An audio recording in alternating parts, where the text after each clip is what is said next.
Think strong materials last forever? Think again. Short fiber composites, commonly used in everything from cars to wind turbine blades, are susceptible to a sneaky enemy, and it is fatigue damage. Sometimes, due to cyclic loading, composites experience fatigue. Therefore, the investigation and simulation of fatigue in composites are important to us. Let's explore this hidden threat in this video. In this video, we will examine fatigue damage of short fiber composites using the UMAT subroutine.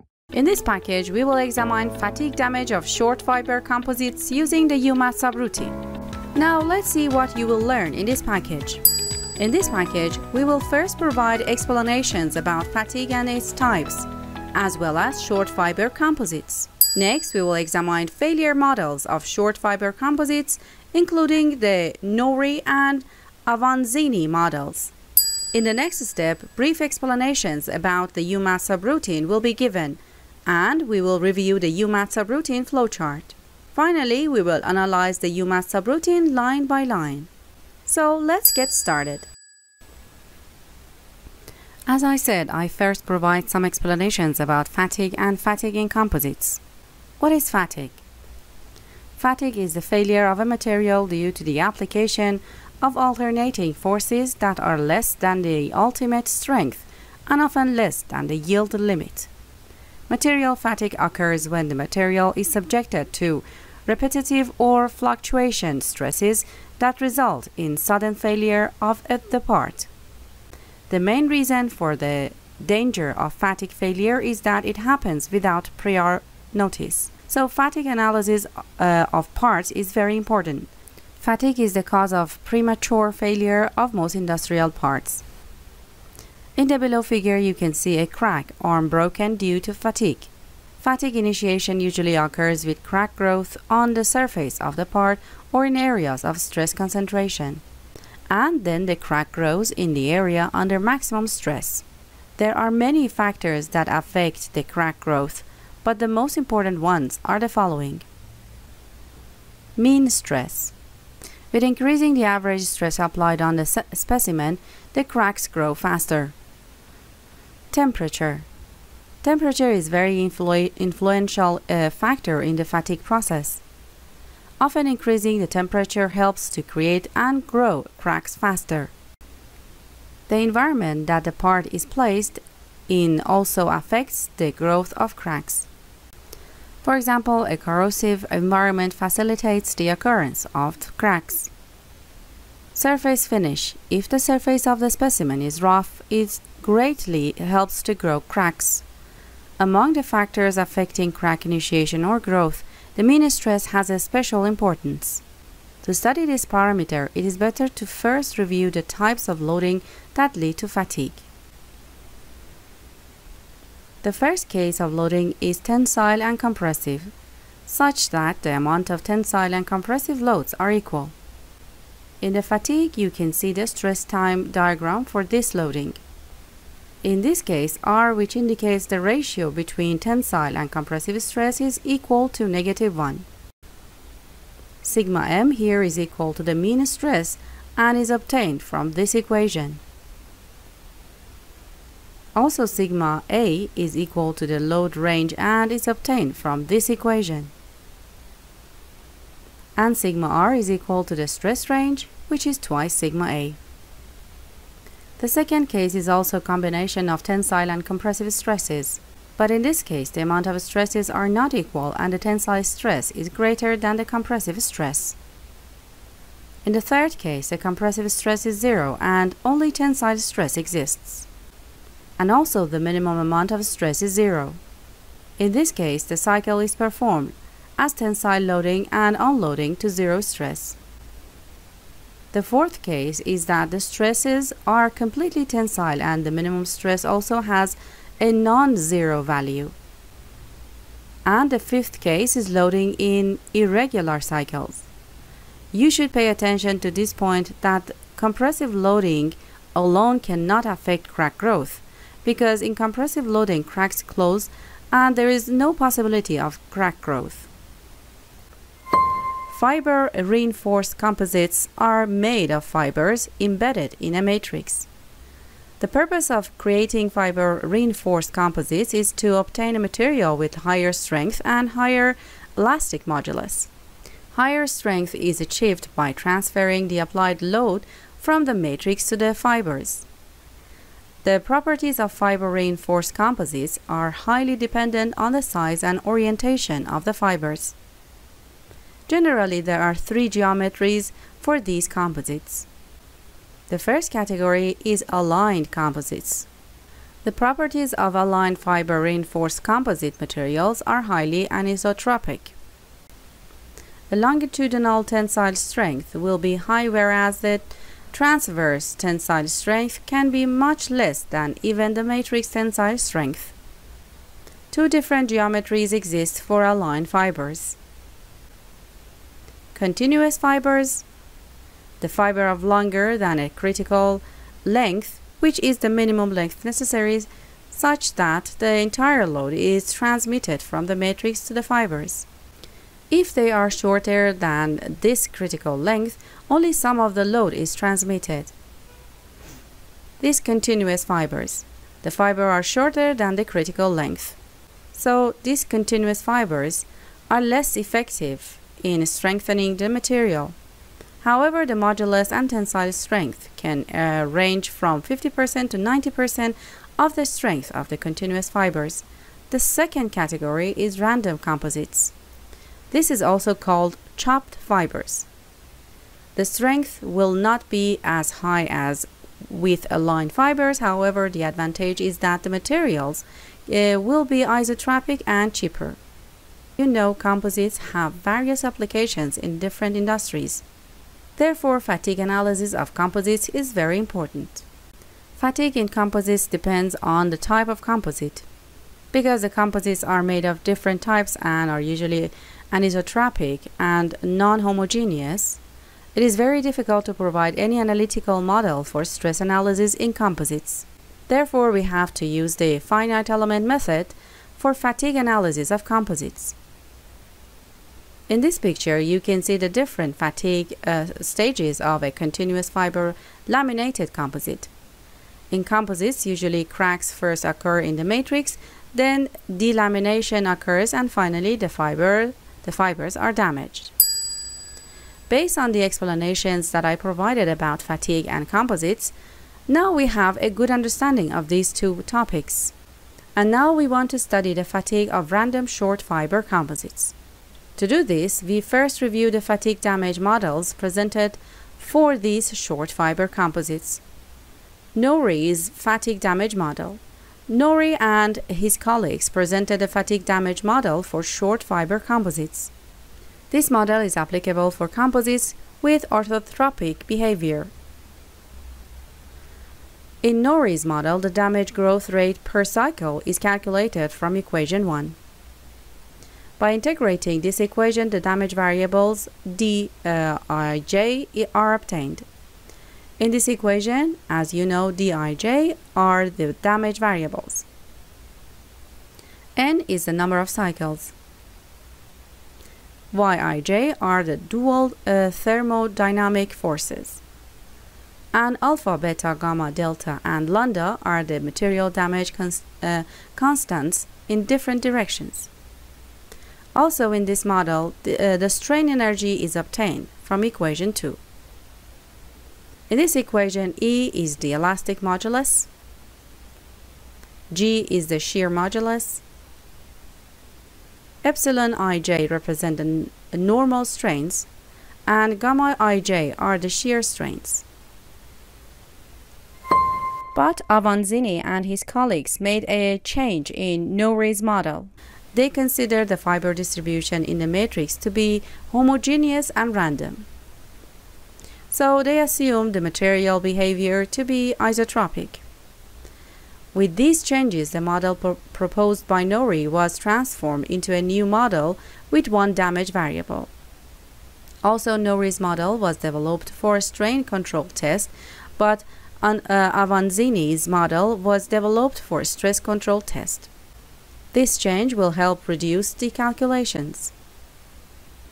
The strain energy in Avanzini's model is calculated from equation 3, and by taking the derivative of this strain energy with respect to the damage variable, we can obtain the thermodynamic forces from equation 4.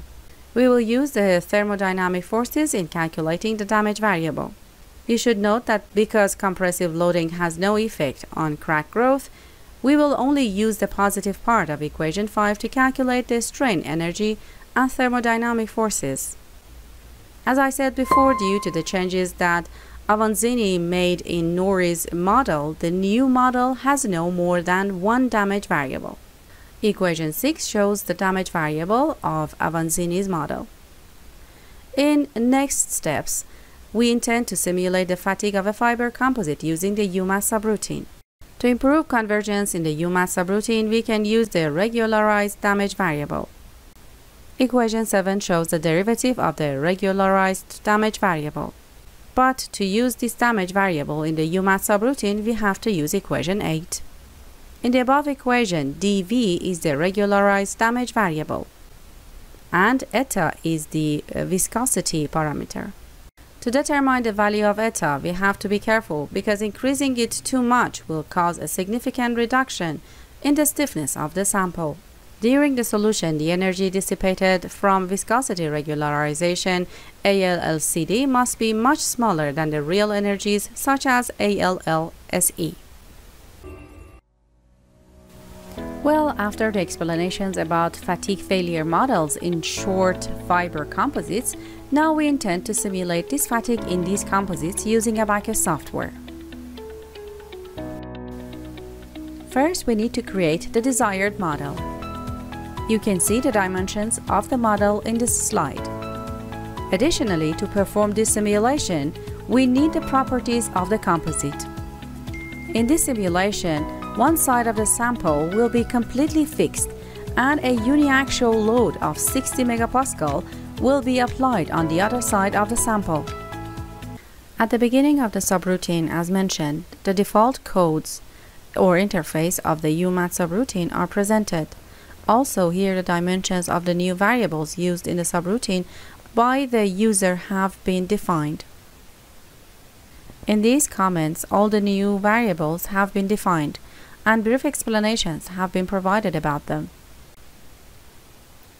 Then the material properties entered by the user via the property module are received using the props command and stored in new variables. For example, the first property props1 contains the elastic modulus, which is stored in the variable. If you want to become more familiar with this subroutine and understand how to write a subroutine that can model short fiber composites fatigue in Abaqus, please visit our website and get the full version of this tutorial now to learn everything about fatigue and short fiber composites. Additionally, you can also get the subroutine UMAT tutorial, which is a comprehensive package for learning the UMAT subroutine. E-mode. First, for simulation, we need to create the model in the sketch. So we create a deformable part with a shape of shell, and for ease of drawing, we set the sketch size to 1. In the sketch, we first create 1/4 of the model and then complete the model by mirroring it.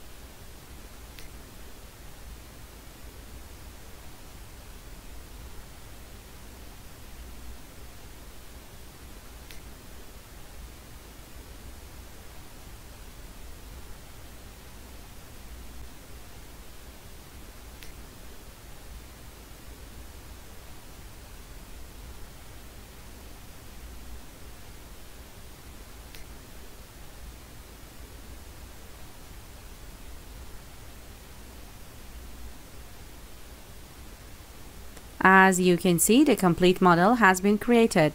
But to create the boundary conditions, we create 2 partitions on both sides of the part.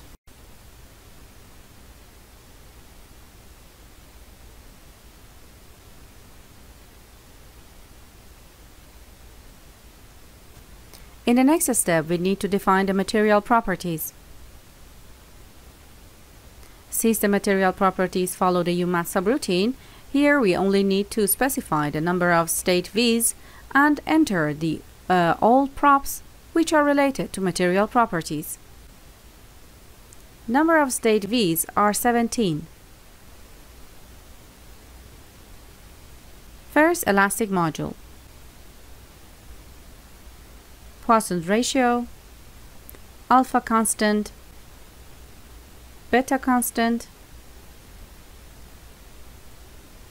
number of cycles, eta constant, and finally creep strain. Now we need to create a homogeneous shell section. Based on workshop information, we should set this thickness of the model to 6 mm. When using the UMAT subroutine, it is necessary to specify the values of transverse shear stiffnesses. It is better to set these values to very large numbers except for K12, which should be set to 0.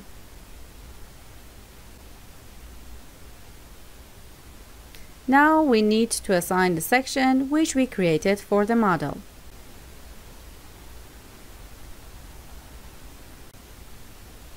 In the assembly module, we should enter the part as a dependent instance. In the step module, we need two steps. The first step is the static general type and is only created for initial loading. To prevent Abaqus from applying the load in just one increment, we make the initial and maximum increment sizes smaller. The second step is for fatigue analysis, and this step is also the static general type. The number of increments is important in this step because it determines the number of cycles. To complete 1,000 cycles in this simulation, the fatigue step time should be divided into 1,000 parts. So we have to increase number of increment to more than 1,000 and also have to set the initial and maximum increment size to 0.001. By doing this step will definitely have 1,000 increments.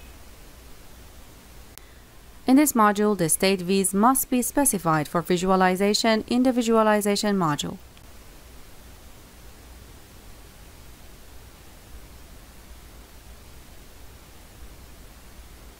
In the load module, we first create a shell edge load.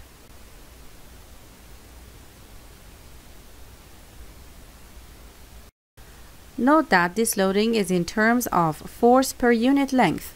So for fatigue loading with a stress level of 60 megapascals, considering that the sample's width is 6 mm and also based on the direction, the force value should be set to minus 360,000 newtons per meter. Furthermore, you need to fully constrain the other side of the sample.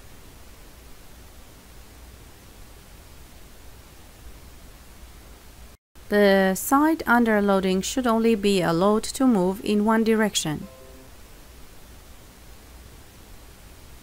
The U2 direction corresponds to the loading direction, so it is not restrained.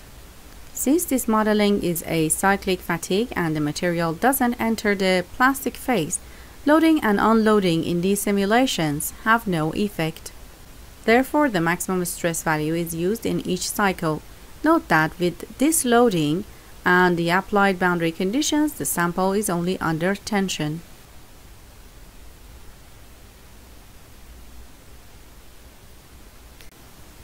In the mesh module, due to the high softness of the first order elements, the hourglass control should be set to enhanced to avoid possible errors. The element size is set to 0.0044.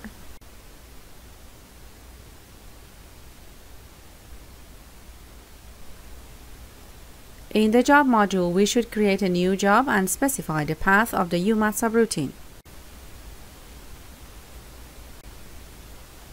After the run is completed, you can view the results. In the visualization module, you can observe the behavior of the model under fatigue loading. You can also view all outputs, including stress, strain, and state V's in each increment.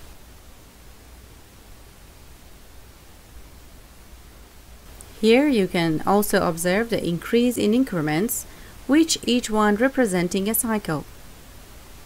Well, with this method, we have been able to perform fatigue loading on short fiber composites using the UMAT. If you're curious to see this complete tutorial, you can go to caeassistant.com and get the full version of this tutorial, which its link in the description below. Also, you can have Abaqus files, UMAT subroutines, and PowerPoint presentations. Additionally, we have many other tutorials and articles on composites and fatigue that you can explore on our website. Thank you for your support. Hello everybody and welcome to our new video training package of Abaqus. Fatigue, damage simulation of short fiber composites with subroutine. Lesson 1, fatigue and fiber reinforced composites. Lesson 2, what are short fiber composite fatigue damage model? Lesson 3, how to model composite material behavior. Workshop, fatigue modeling on a standard tensile test specimen. Thank you for taking the time to watch this video.